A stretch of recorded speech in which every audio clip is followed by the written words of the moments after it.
Cotidiano com o Pancho, jornalista Francisco Frezar. Aliás, parabéns, né, Pancho? Verdade, Jorge. Hoje é dia do jornalista. Tem dia do jornalista, dia do repórter, dia do radialista, Tem dia de de todo mundo, né? Eu nunca sei quando é o dia. Eu só sei quando... Mas enfim. Hoje foi minha sogra que me lembrou. Dando parabéns pelo dia do jornalista. Eu pensei, meu Deus, é verdade, hoje é dia do jornalista. Eu nem lembrava. E eu quero agradecer o deputado Napoleão Bernardes, mandou uma lembrança aqui pelo reconhecimento do dia do jornalista. Obrigado, viu, deputado? Acho que final de semana, para quem trafegou em dois trechos aí da BR-101, né? BR-101 em Santa Catarina virou noticiário nacional nesse final de semana. Primeiro, um avião pousando no movimento daquele. Podia ter acontecido uma tragédia aí, né? Graças a Deus não aconteceu. Segundo, um caminhão de combustível tombando, explodindo, 27 carros destruídos pelo incêndio e graças a Deus ninguém morreu nesse acidente, né? Incrível. Coisa de filme mesmo, incrível, né? De filme de ação. Quando eu vi a cena e vi aquele carro que estava bem pertinho do caminhão, né? Que na hora que ao lado no sentido contrário, no sentido contrário, exatamente. Mas aquela onda de calor e de fogo que explodiu inicialmente aparentemente atingiu aquele carro, mas os ocupantes conseguiram sair pelo outro lado, né?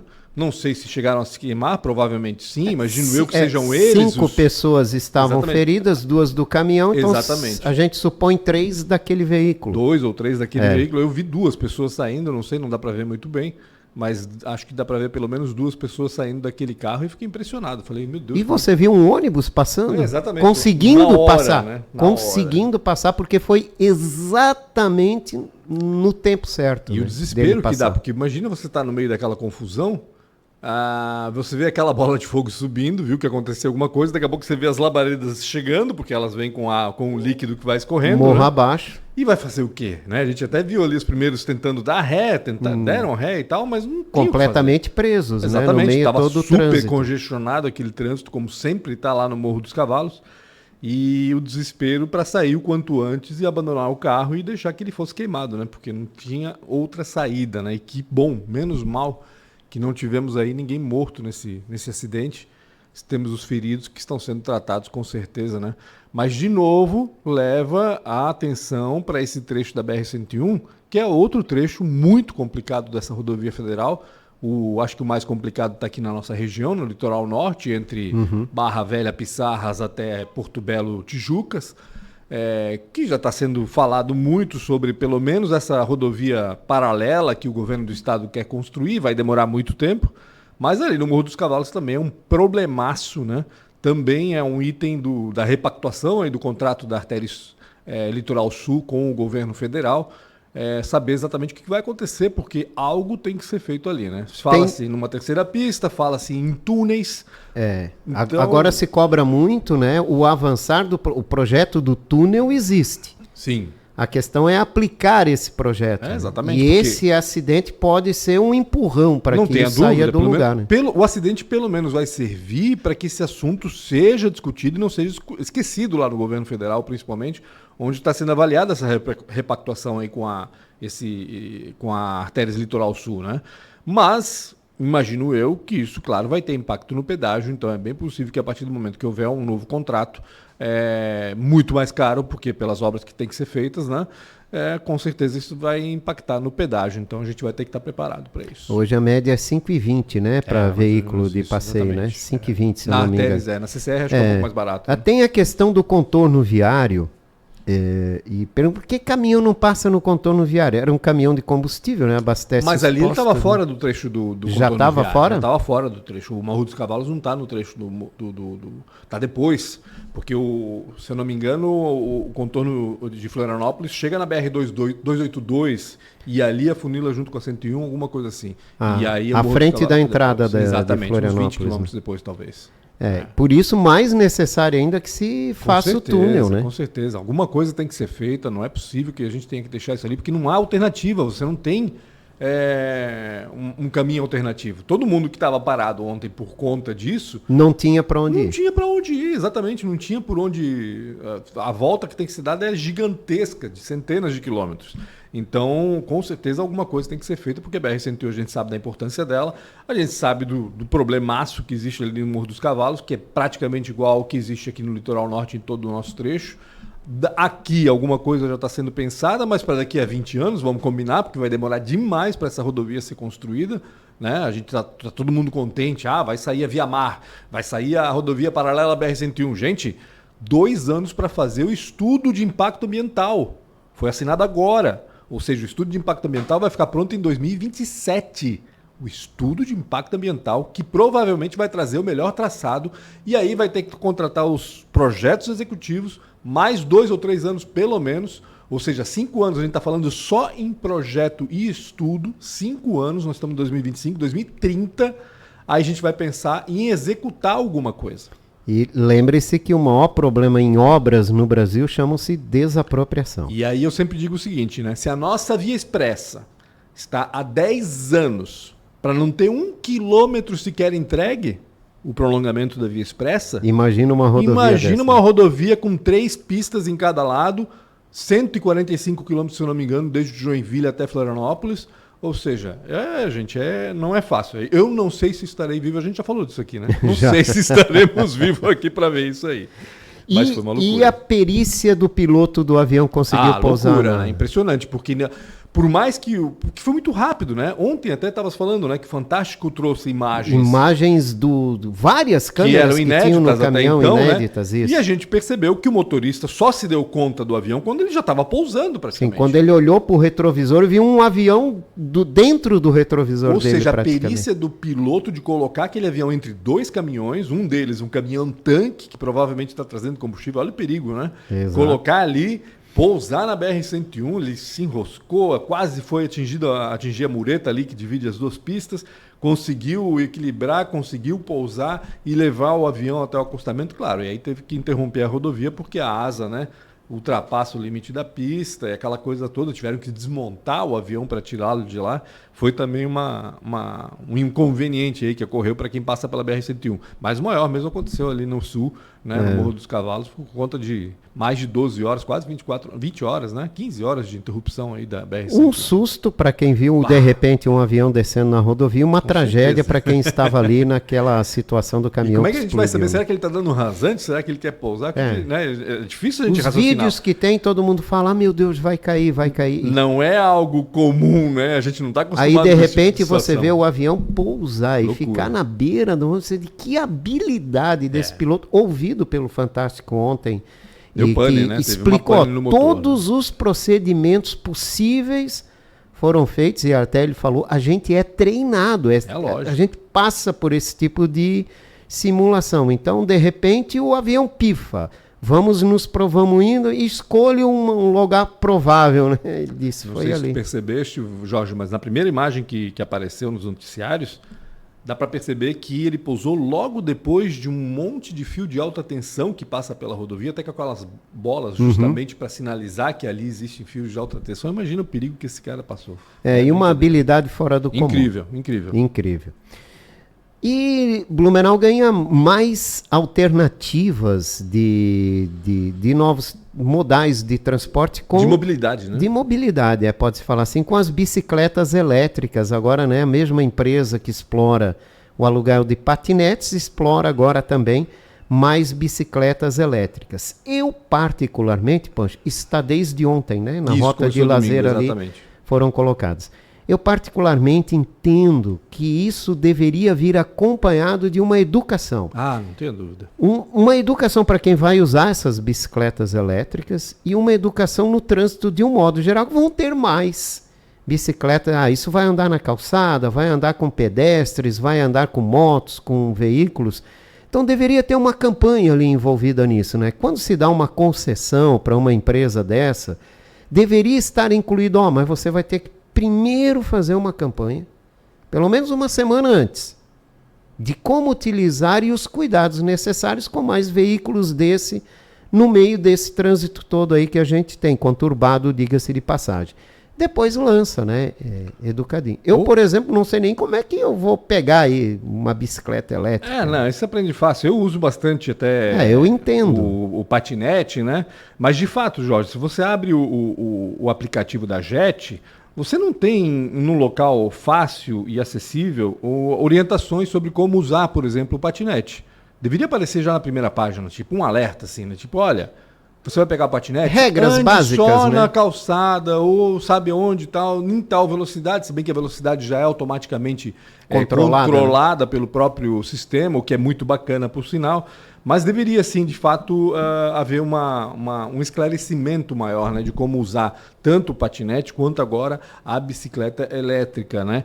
Achei bacana que na semana passada, por exemplo, a Guarda Municipal de Trânsito, a partir da Secretaria Municipal de Trânsito e Transporte, começou, né, iniciou aí uma campanha para orientar usuários, principalmente daqueles ciclomotores que são grandes demais para andar na calçada, por exemplo, e tem muita gente andando com aquele trambolho na calçada. Né? E numa velocidade. Exatamente. Então o risco existia e achei bacana que eles estão atuando nesses pontos onde tem mais movimentação desse tipo de veículo.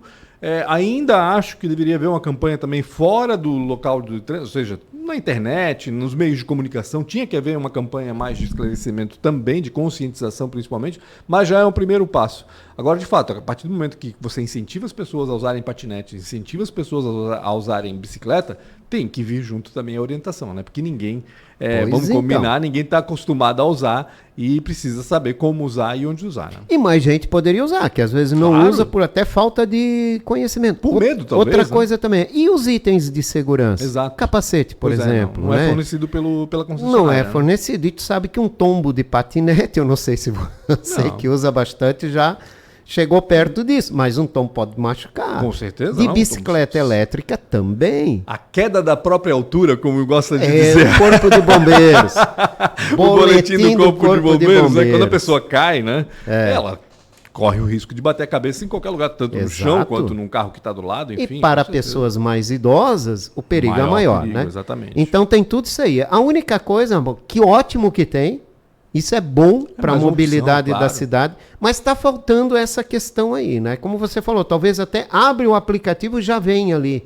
Atenção, use dessa forma, utilize capacete. E fiscalização, né, Jorge? Ou talvez até deveria fornecer, não sei. Isso a gente pode fazer uma discussão à parte. Eu acho bacana que os agentes de trânsito estão nesses locais mais movimentados, como eu digo, nos horários de pico, né?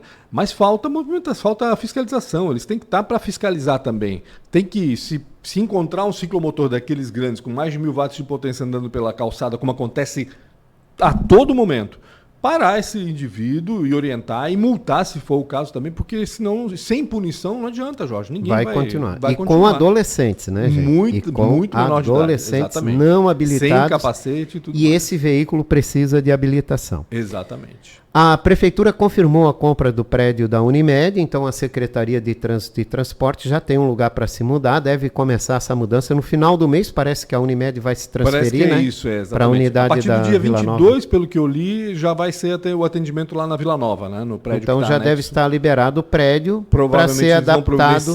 Exatamente. São duas secretarias, a de Trânsito e Transporte e a do Meio Ambiente, né? Inicialmente é isso, Talvez até mais algum serviço pode ser disponibilizado. Prédio, né? Eu não sei exatamente qual é o espaço que uma secretaria dessa exige, né? Eu sei que a de Trânsito e Transporte exige bastante espaço, porque tem a questão do atendimento ao público até, e dos veículos e tudo mais, enfim. Mas eu acho que bobear bem ajustadinho, cabe mais gente ali. Bom negócio, Pancho?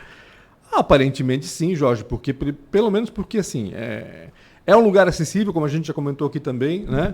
Fica ali na Rua das Missões, o ponto de ônibus está na frente, ou seja, para quem precisar do serviço é muito bom, é fácil chegar, né? O prédio está em boas condições, precisa porque concedeu a rodoviária, ou seja, a secretaria teria que sair dali de qualquer forma. Eu não sei se a prefeitura tem ou não outro espaço, ou teria outro espaço para brigar. Inicialmente a gente logo pensa no prédio que está sendo cogitado pela Câmara de Vereadores para ser ocupado, mas aquele prédio foi rubricado, vamos dizer assim, para a Secretaria de Educação, então tem toda essa questão. Mas, aparentemente, parece ser um bom negócio, sim, acho que sim. Se for para o bom atendimento da população, e a Secretaria Municipal de Trânsito e Transporte precisava sair da rodoviária por conta da concessão, que também deve ser benéfica para a população, então acho que tudo se une aí e em benefício de toda a comunidade, imagino eu. Sabe, tem outra coisa que eu penso e não consigo entender porque não avança, é terminais de ônibus, né, com oferta de serviços ao cidadão, né? Aqueles serviços básicos, assim. Tipo poupa-tempo em São Paulo, né? Eu vi agora, tem um totem da Celesc lá na Intendência do Grêmio. Por que não tem totem da Celesc no terminal de ônibus, cara? Pois é. As pessoas pelo param menos os aí... mais movimentados, né? Naqueles que recebem em todos, Pancho. Pensa bem, todos são movimentados, né? Alguns ainda estão subutilizados, vamos dizer assim, né? Se você passar lá na Itopava, por exemplo, você vai ver que é só no horário de pico que tem algum para aquela região eu não vou. Não vou dizer nem que não deveria ter terminal. Eu acho ótimo. Quanto mais terminal, melhor. Quanto melhor o transporte coletivo, melhor para a cidade, com certeza. Mas ainda está, né, tá num processo, mesmo da Água Verde também ainda tem muita ociosidade, vamos dizer assim, né? Dá para explorar melhor. Mas você vê que tem equipamentos que maiores, podem facilitar o serviço do cidadão no dia a dia. Pô, ele desce no ônibus para pegar o outro, ele não perde tempo. É que tem toda uma questão de infraestrutura, né, Jorge? Tem que colocar internet, tem que colocar ponto de energia, tem que colocar não sei o quê. Tem que ter segurança, porque aqueles equipamentos vão ficar... Mas alguém tem que começar, né? Senão nunca vai avançar, né? Exatamente. Alguém tem que começar. E cara, existe algum lugar que poderia ser uma oferta de serviço do que um terminal de ônibus? É verdade. São quantas? 80 mil pessoas por dia que passam por ali? É muita gente, né? E aí você também daria mais um ganho de incentivo para a utilização do transporte público. Exatamente. Bom, mas vamos em frente. Quem sabe um dia, né, a ficha caia.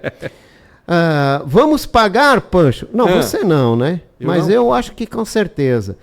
Cerca de R$ 39,00 por mês para R$ 472,00 por ano para a BRK ir lá e limpar a fossa da gente. Quer dizer, não vai mais ter... Bom, isso aqui é uma discussão à parte, mas o valor. Essa revisão do contrato de concessão. Até o vereador Almir Vieira estava aqui. Eu disse, tem uma coisa que eu não consigo entender, vereador.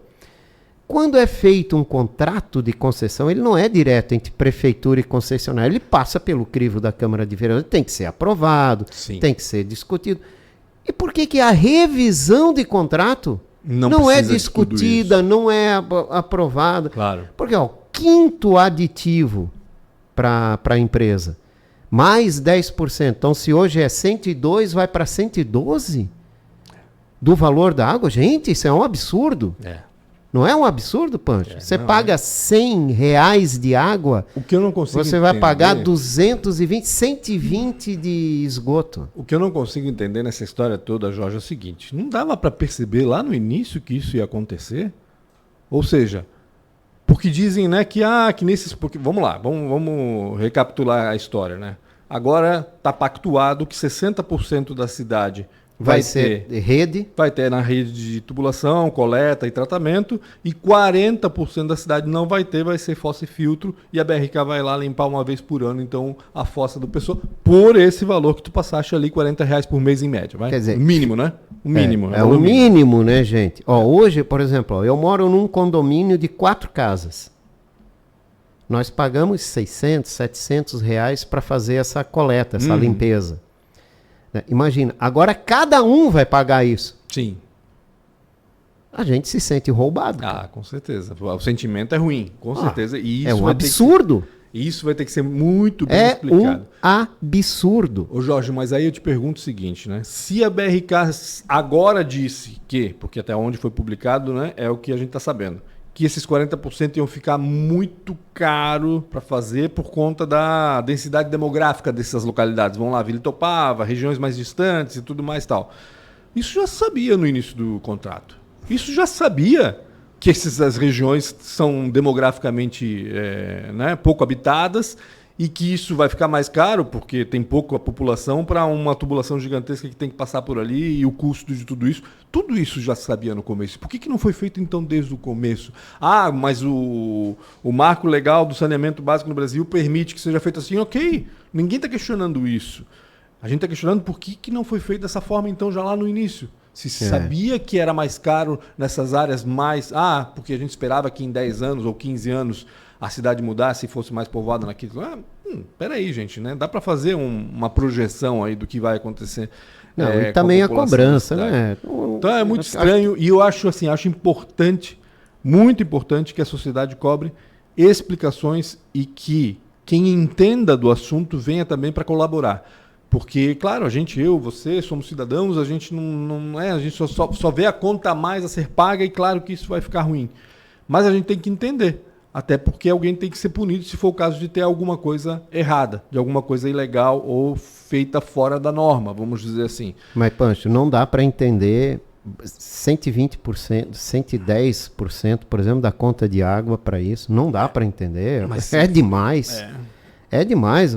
Pô, é só no bolso do cidadão. Mas, de novo, tá lá no contrato desde o início. Ou nesses e não dá para entender uma revisão de contrato que só favorece um lado, cara. Então, o importante, de novo, o que eu digo, né? Eu já estou vendo uma mobilização, o próprio vereador Almir Vieira, que já é um, né, que está batendo. Que está se mobilizando e está, né, berrando, entre aspas, vamos dizer, reclamando, né, dessa questão, e é importante que ele cobre mesmo. Hoje à tarde, a ACIB, Associação Empresarial de Blumenau, vai receber alguém da AGIR para falar também sobre o assunto, porque a própria entidade também quer saber o que aconteceu e por que aconteceu dessa forma.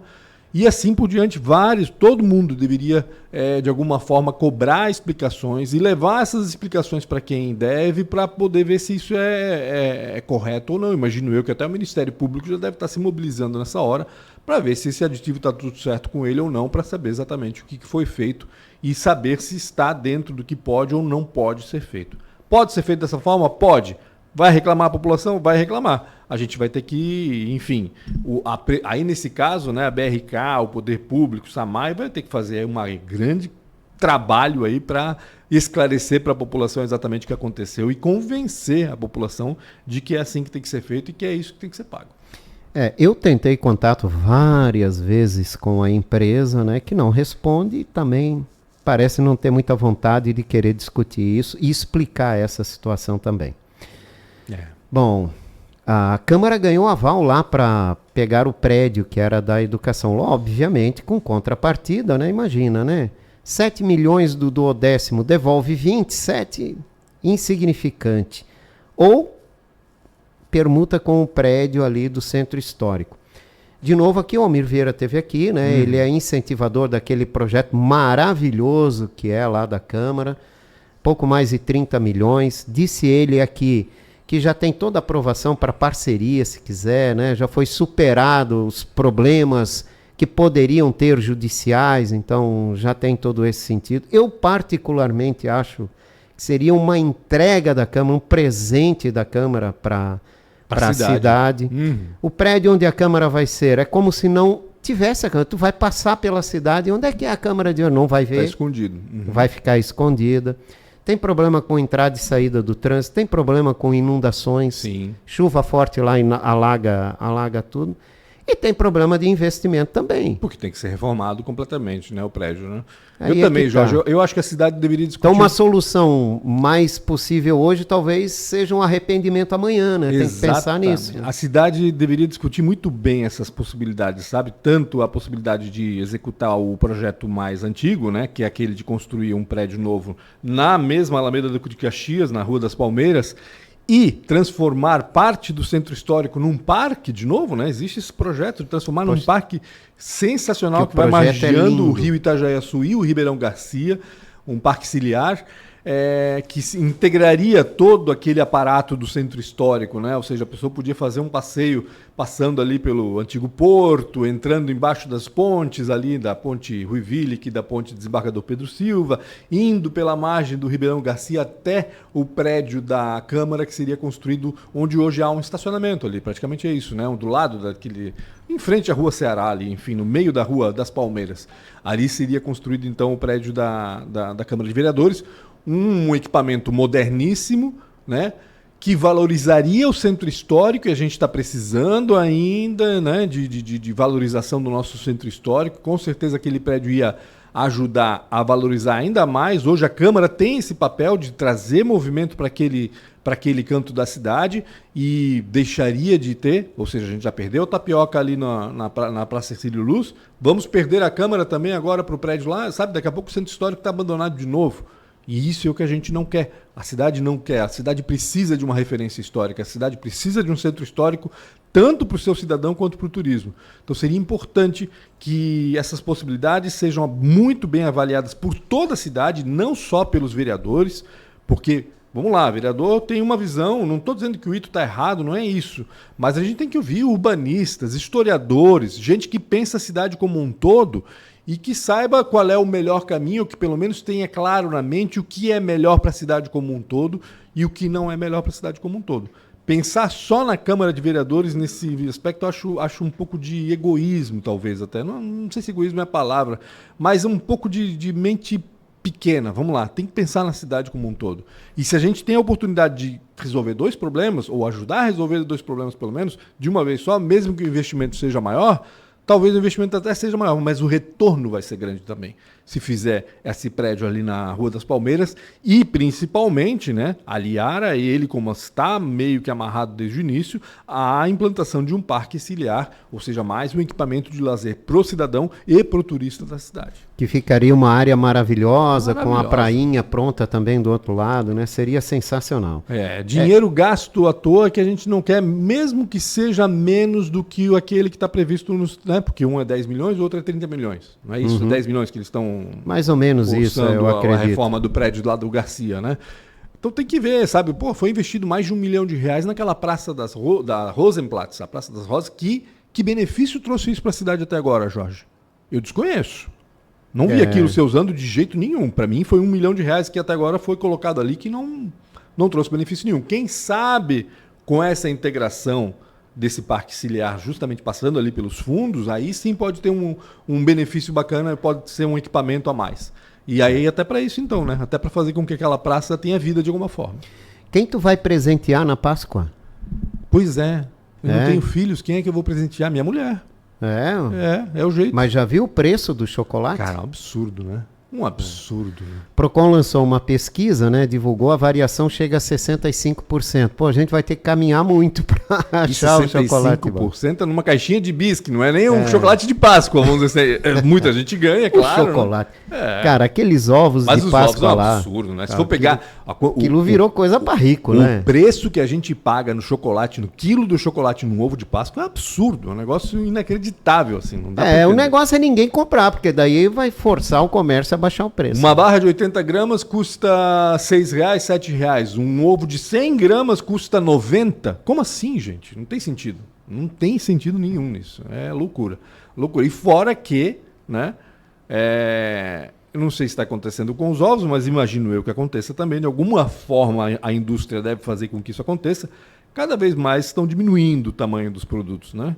O que era antes um pacote de bolacha de 100 gramas, agora é de 80, daqui a pouco é de 70. Só não diminui o tamanho da bolacha vai diminuindo e o preço continua o mesmo. Ou seja, a gente está sendo roubado, gente, e a gente não se dá conta disso. Temos que prestar mais atenção. E por falar, para fechar, né, já que estamos no meio-dia... meio-dia já, né? Que loucura, passa rápido demais. E o cardápio da Oktoberfest agora vai ter salmão na brasa, Pancho. Olha só. Viramos Quem manezinhos. reclamava, né, que não tinha um cardápio desse, assim. Peixinho? Mas tinha peixe já, não tinha peixe em algum não lugar? Sei. Acho que não, né? Eu nunca fui para Oktober para ver peixe, eu né? Não então lembro. eu não sei. Mas salmão na brasa com molho de alho. Dizem que é um prato típico na Alemanha, na própria Oktoberfest de Munique. É? Sim, exatamente. Não, a inspiração vem da Alemanha, vem da Oktoberfest da Alemanha. E vamos ver no que vai dar, né? É que na realidade eles comem bastante peixe, né? Se for ver, o Heringsbrot, o alemão também come o Heringsbrot, que é o arenque com pão, arenque e ovo. Eu pensei que era só home office. Nada, rapaz, nada. Agora, se vai ficar bom o salmão no sanduíche, aí eu não sei dizer, né? Muita gente já fala um monte mal daquele sanduíche do McDonald's, por exemplo, que tem peixe, né? O McFish. Se vai dar certo, ninguém sabe. Mas é mais uma opção. Tem que ver, né? como vai ser preparada, aquela coisa toda, né? Tem que ver exatamente como é que... É mais uma opção. Eu acho bacana. Quanto mais for diversificado o cardápio da Oktoberfest, melhor. Mais opção para turista e mais opção para quem não come carne vermelha, para quem não come carne de porco, vai comer um peixinho e tá tudo certo. E só bacana. tem um jeito da gente saber se é bom ou não, né? Indo lá e provar, não tem jeito. E assim, o bom e importante é o seguinte, né? Ninguém tá tirando um dos pratos que já existe para colocar o salmão, né? Não estão tirando. É verdade. Não estão tirando o rocambole, não estão tirando o torresmo, não estão tirando nada disso para colocar o salmão. É mais uma opção e sendo mais uma opção, claro que é bem-vinda. Pancho, obrigado pela tua participação mais uma vez aqui. Eu que agradeço o Jorge Tais, estou aqui à disposição. Daqui a 2 semanas estou de volta, né? Passa rapidinho, Sim, passa passa muito rapidinho. rápido sempre. E como sempre, muita coisa pra gente falar. Obrigado pelo teu convite e pela companhia de todos. Obrigado mais uma vez, parabéns pelo Dia do Jornalista. Opa, para nós. Abraço.